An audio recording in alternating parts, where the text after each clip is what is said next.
విశాఖ స్టీల్లో 2000 మందిని ఉద్యోగాల నుంచి తీసేస్తే ఒక్కరైనా స్పందించారా అని కూటమి ప్రభుత్వాన్ని నిలదీశారు APCC chief YS Sharmila.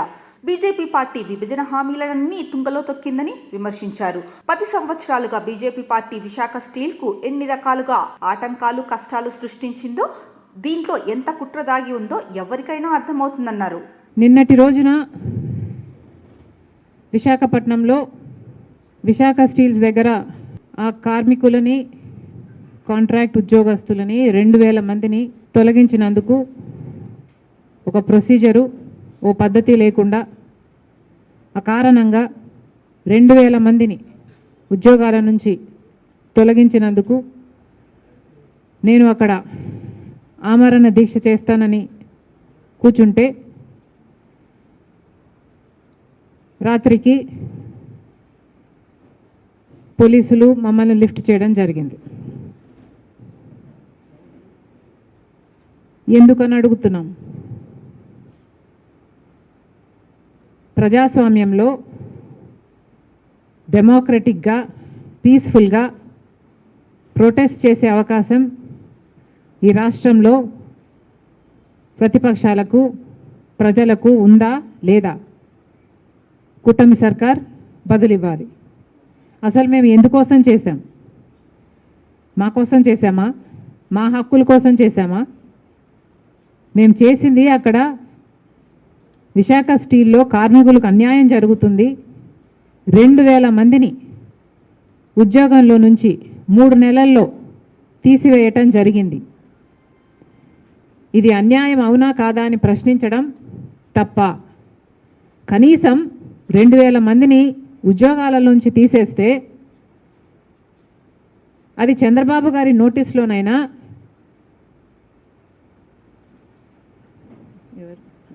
Pawan Kalyan గారి నోటీస్లోనైనా ఉందా లేదా? ఉంది అంటే మరి మీరు ఎందుకు స్పందించలేదు? లేదు అంటే కనీసం మేము అక్కడ దీక్ష చేస్తుంటే దానికి మీరు సమాధానం చెప్పకుండా మమ్మల్ని అడ్డుకుంటే, మమ్మల్ని లిఫ్ట్ చేస్తే మరి how is it reflecting on you? పాలకులు సమాధానం చెప్పాలని డిమాండ్ చేస్తున్నాం. 2000 మందినండి, 2000 మందిని తొలగించేశారు. ఇంకో 3000 మందిని తొలగించడానికి సిద్ధంగా ఉన్నారు. అంటే మేము 2000 మందికి ఈ దీక్ష చేయకపోయి ఉంటే ఆ 3000 మంది కూడా రేపో మాపో తొలగించే ప్రక్రియలోనే ఉన్నారు. కనీసం ఇప్పటికైనా పాలకులు మేలుకోవాలని మేము దీక్ష చేయబోతే మీకేమిటి అభ్యంతరం? పోనీ మీరేమైనా సమస్య చూపుతున్నారా? కనీసం సమస్య కూడా చూపటం లేదు. నిజానికి విశాఖ స్టీలు కాంగ్రెస్ పార్టీ నిర్మించిన ఒక ఇండస్ట్రీ. విశాఖ స్టీలు ఎప్పటిదో 1971లో ఇందిరాగాంధీ గారు దాని శంకుస్థాపన చేస్తే, ఆ తర్వాత రాజీవ్ గాంధీ గారు ప్రధానమంత్రి అయిన తర్వాత దానికి కావాల్సిన పూర్తి నిధులు ఇప్పించి ఆ ప్రాజెక్టును పూర్తి చేస్తే, ఆ తర్వాత వచ్చిన ప్రధానమంత్రి పివి నరసింహారావు గారు దాన్ని జాతికి అంకితం చేశారు. అంత గొప్ప ప్రాజెక్టు. స్టీల్ ఉత్పత్తిలో probably the best project in this country. At least it was until a particular period in time. మరి అలాంటిది అంత గొప్ప ఇండస్ట్రీగా ఉన్నది మరి చంద్రబాబు గారు ఏం చేశారు? అంతకుముందు జగన్మోహన్ రెడ్డి గారు ఏం చేశారు? ఇప్పుడు మళ్ళీ ముఖ్యమంత్రిగా ఉన్న చంద్రబాబు గారు ఏం చేస్తున్నారు? పవన్ కళ్యాణ్ గారు ఏం చేస్తున్నారు? 2000 మందిని ఉద్యోగాల నుంచి తీసేస్తే కనీసం ఒక్కరైనా స్పందించారా? ఒక్కరికైనా చీమ కుట్టినట్టయినా ఉందా? 2000 మందికి ఉద్యోగాలు పోతే మీరు ఎవరూ స్పందించలేదు అంటే మరి మీ ఛాతీలో ఉన్నది గుండెనా బండనా? రాజశేఖర రెడ్డి గారు కూడా ముఖ్యమంత్రిగా ఉన్నారు మీలాగనే. కానీ రాజశేఖర రెడ్డి గారి స్పందన ఎలా ఉండేది? 2007లో రాజశేఖర రెడ్డి గారు ముఖ్యమంత్రిగా ఉన్నప్పుడు విశాఖ స్టీలుకు సంబంధించి ఎంత తపన పడ్డారు? విశాఖ స్టీల్కు సంబంధించి రాజశేఖర రెడ్డి గారు ఉన్న టైంలో అది ఒకప్పుడు ఒకసారి నష్టాలు వస్తే 2,000 కోట్ల రూపాయలు దానికి ఆర్థిక సహాయం కూడా ఆ రోజు కాంగ్రెస్ పార్టీ చేసింది.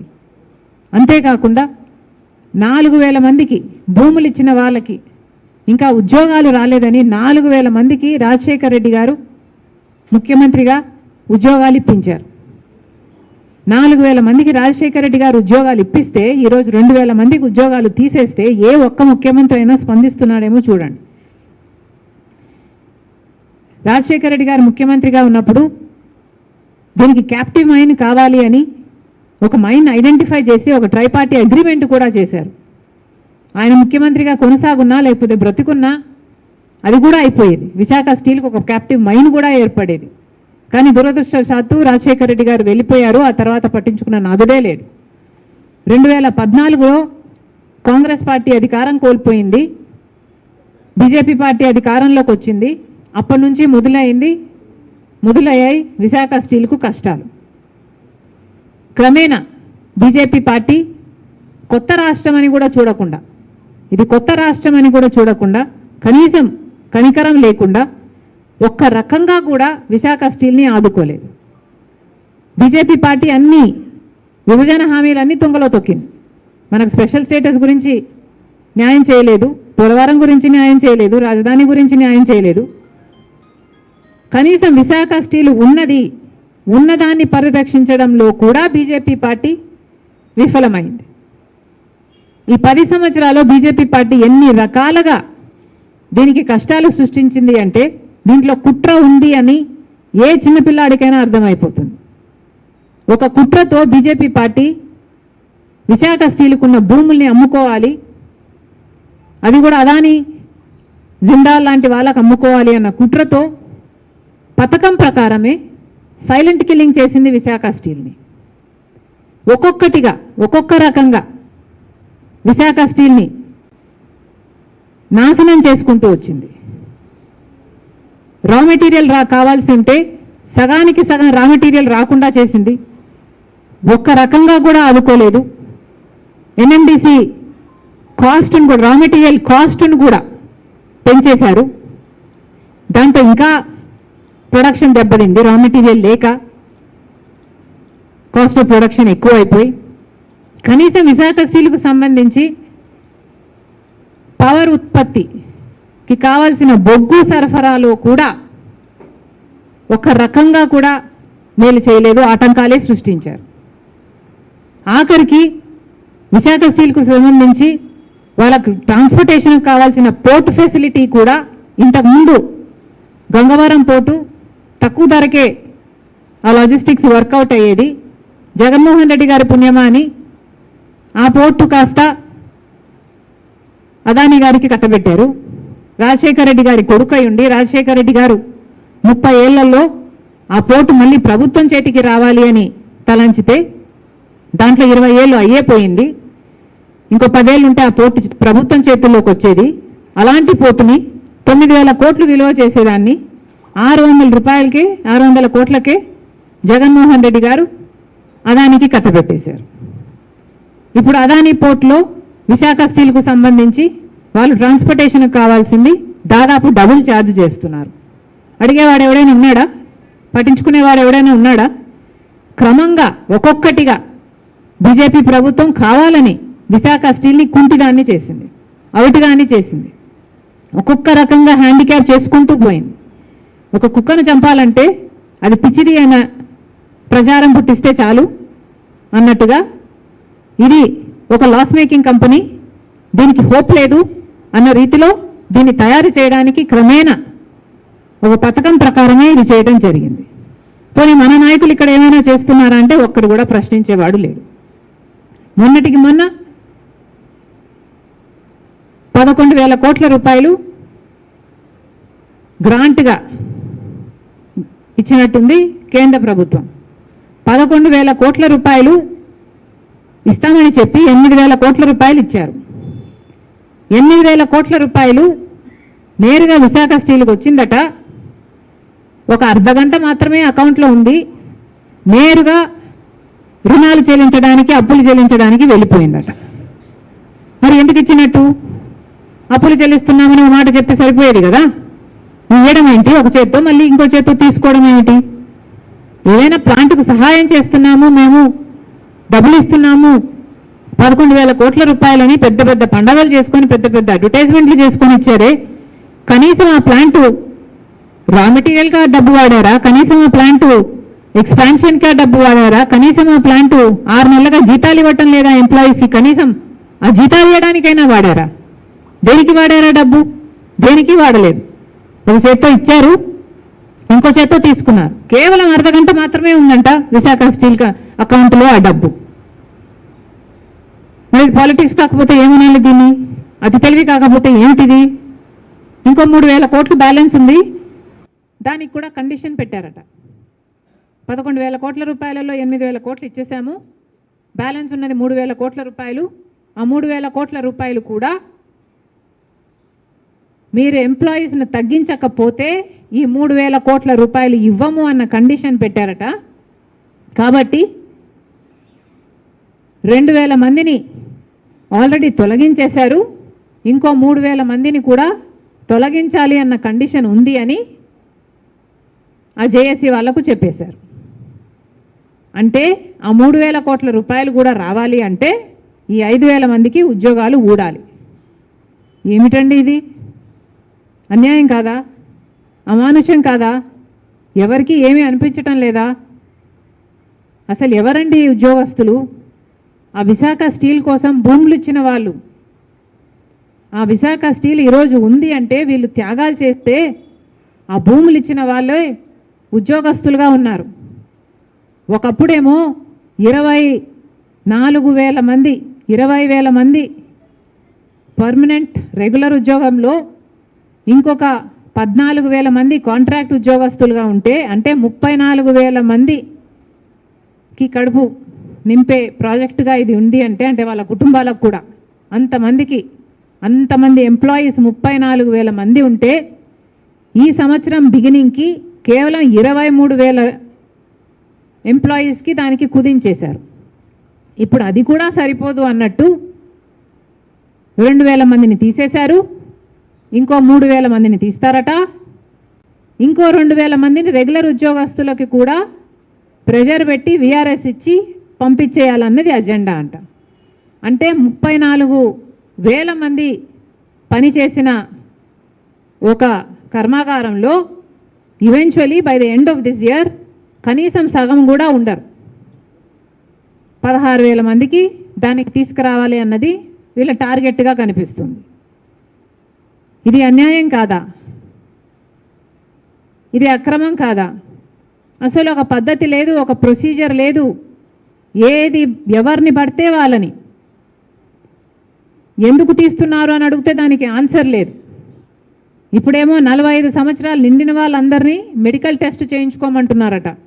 అంటే తీసేయడానికి మళ్ళీ అదొక బహానా, ఏదో ఒక రకంగా ఏదో ఒక కారణం చూపి వాళ్ళని తీసేయాలి. కాబట్టి ఇప్పుడు మెడికల్ టెస్ట్ అన్న ఇంకో కొత్త ప్రొసీజర్ ఒకటి స్టార్ట్ చేశారట. అసలు చాలామంది ఈ 34,000 ఉద్యోగాలు ఎవరైతే at one point in time 2014లో ఇంతమంది ఉన్నారో వీళ్ళందరూ భూములు ఇచ్చిన వాళ్ళు. మోస్ట్లీ వీళ్ళు భూములు ఇచ్చేసరికి కనీసం ఓ 10,000 12,000 రూపాయలకు ఎకరం ఉండుంటుంది. అంత తక్కువ ధరకి విశాఖ స్టీల్కి భూములు ఇచ్చిన వాళ్ళు వీళ్ళంతా. వాళ్ళల్లో ఇంకా 16,000 మంది 16,000 కుటుంబాలు ఈ భూములన్నీ ఏకం చేసి దాదాపు 26,000 అనుకుంటా ఎకరాలను ఇస్తే 8,000 మందికి మాత్రమే ఉద్యోగాలు ఇచ్చారు. ఇంకొక 8,000 మంది ఇంకా ఎదురు చూస్తూనే ఉన్నారు. వీళ్ళల్లో ఇప్పుడు ఉద్యోగం చేస్తున్న వాళ్ళల్లో భూములు ఇచ్చిన వాళ్ళు కూడా చాలామంది ఉన్నారు. ఏ 12,000 రూపాయలకో లేకపోతే ఇంకా తక్కువకు తీసుకున్నారేమో. ఈరోజు ఒక్కొక్క ఎకరం అది కనీసం 12 కోట్లు చేస్తుంది. మరి అలాంటప్పుడు కనీసం వాళ్ళకి ఇచ్చిన ఉద్యోగాలన్నా భరోసా లేకపోతే ఒక కారణమైనా చెప్పకుండా మీరు తీసేస్తే ఇది అమానుషమని ఏ పాలకులకి అనిపించటం లేదా? ఎవరైనా ఎందుకు ఏ చర్యలు తీసుకోవటం లేదు? 2,000 మంది రోడ్డున పడ్డారు అంటే 2,000 మందికి కుటుంబాలు ఉంటాయి, పిల్లలు ఉంటారు. అక్కడ వాళ్ళు నిన్న మాట్లాడే మాటలైతే మోడీ గారికి భార్యా పిల్లలు లేరు కదా, మరి మా భార్యా పిల్లలకు ఎన్ని కష్టాలు పడుతున్నారో మోడీ గారికి అర్థమవుతున్నట్టు లేదు మేడం అని చెప్తున్నారు. నిజమేనా? పాలకులకి అసలు నిజంగా అర్థం కావటం లేదా? వాళ్ళకు భార్యా బిడ్డలు ఉండరా? వాళ్ళు భూములు ఇచ్చిన వాళ్ళు కదా. మా రక్తం ఇక్కడ ఉంది, మా శ్రమ ఇక్కడ ఉంది, మా పూర్వీకుల బోన్స్ ఇక్కడ ఉన్నాయి, దే ఆర్ బరీడ్ హియర్. మరి అలాంటప్పుడు మేము మళ్ళీ భూమి అడగటం లేదు, డబ్బు అడగటం లేదు, కనీసం ఉద్యోగాలు చేసుకొనివ్వండి అంటే కనీసం ఉద్యోగాలు కూడా చేసుకొనివ్వకుండా అకారణంగా ఏ కారణము చెప్పకుండా మమ్మల్ని ఉద్యోగాలను తీసేస్తున్నారంటే వాళ్ళకి ఎంత బాధ ఉండాలి? వాళ్ళ కడుపులు మండిపోతున్నాయి. వాళ్ళ బాధ చూస్తే నిజంగానే అసలు ఇంత చలనం లేకుండా ఎలా ఉన్నారు పాలకులు అనిపించింది నాకు. 2,000 మందిని తీసేశారు, ఇంకో 3,000 మందిని తీయటానికి సిద్ధంగా ఉన్నారు. ఇది చాలా అన్యాయం. అసలు ఇప్పటికే విశాఖ స్టీల్ కు సంబంధించి ప్రైవేటీకరణ అనే కత్తి వేలాడుతూనే ఉంది. 2021లో చెప్పిన దాని ప్రకారము విశాఖ స్టీల్ ని ప్రైవేటీకరణ చేస్తాము అని కేంద్ర ప్రభుత్వం చెప్పింది. ఆ తర్వాత ఇటీవల ఒక క్వశ్చన్కి ఆన్సర్ ఇచ్చిన ఒక రిప్లైలో మళ్ళీ కేంద్ర ప్రభుత్వం చెప్పింది ఆ నిర్ణయం అలాగే ఉంది, ఆ నిర్ణయాన్ని ఉపసంహరించుకోలేదు అని. అంటే ఇప్పటికీ కూడా విశాఖ స్టీల్ ని ప్రైవేటీకరణ చేయాలన్న ఉద్దేశం బీజేపీకి ఉంది అని తెలిసి కూడా చంద్రబాబు గారు, పవన్ కళ్యాణ్ గారు మద్దతు ఇస్తున్నారు. ఎందుకు ఇస్తున్నారు వాళ్ళకే తెలియాలి. మనకి ఏం మేలు చేశారని ఇస్తున్నారు? మనకేమైనా స్పెషల్ స్టేటస్ ఇచ్చారా? లేకపోతే పోలవరం ప్రాజెక్టు మనల్ని 45 మీటర్లలో కట్టుకోమంటున్నారా? ఏది చేయటం లేదు మన కోసం. కనీసం విశాఖ స్టీల్ ని ప్రైవేటైజ్ చేయమన్న ఒక మాటన్నా చెప్పగలుగుతున్నారా వీళ్ళు? చెప్పించగలుగుతున్నారా వీళ్ళు? కనీసం అది కూడా చేయలేకపోతున్నారు కదా. మరి ఇది అన్యాయం కాకపోతే ఏమిటి? ఈ రాష్ట్ర ప్రజలు ఓట్లేస్తే మీరు గెలిచింది కాక కేంద్ర ప్రభుత్వంలో బీజేపీ పార్టీని, మోడీని కూడా నిలబెట్టారు. మరి అలాంటప్పుడు ఈ రాష్ట్రానికి ఏం మేలు జరుగుతుందండి? ఈ రాష్ట్రానికి ఏం చేస్తున్నారు?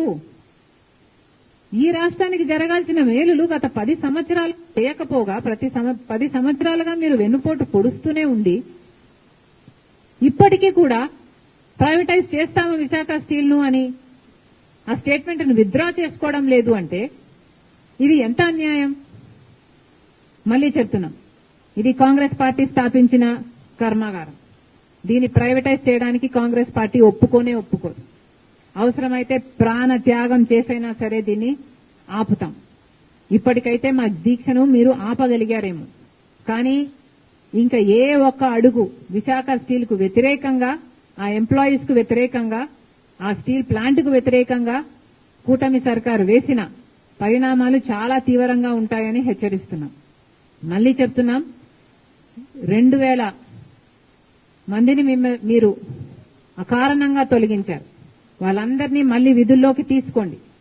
తీసుకోలేని పక్షంలో కనీసం వాళ్లకు ఒక 20 లక్షలో 25 లక్షలో కాంపెన్సేషన్ అయినా వాళ్ళకి ఇవ్వాలని కాంగ్రెస్ పార్టీ డిమాండ్ చేస్తుంది.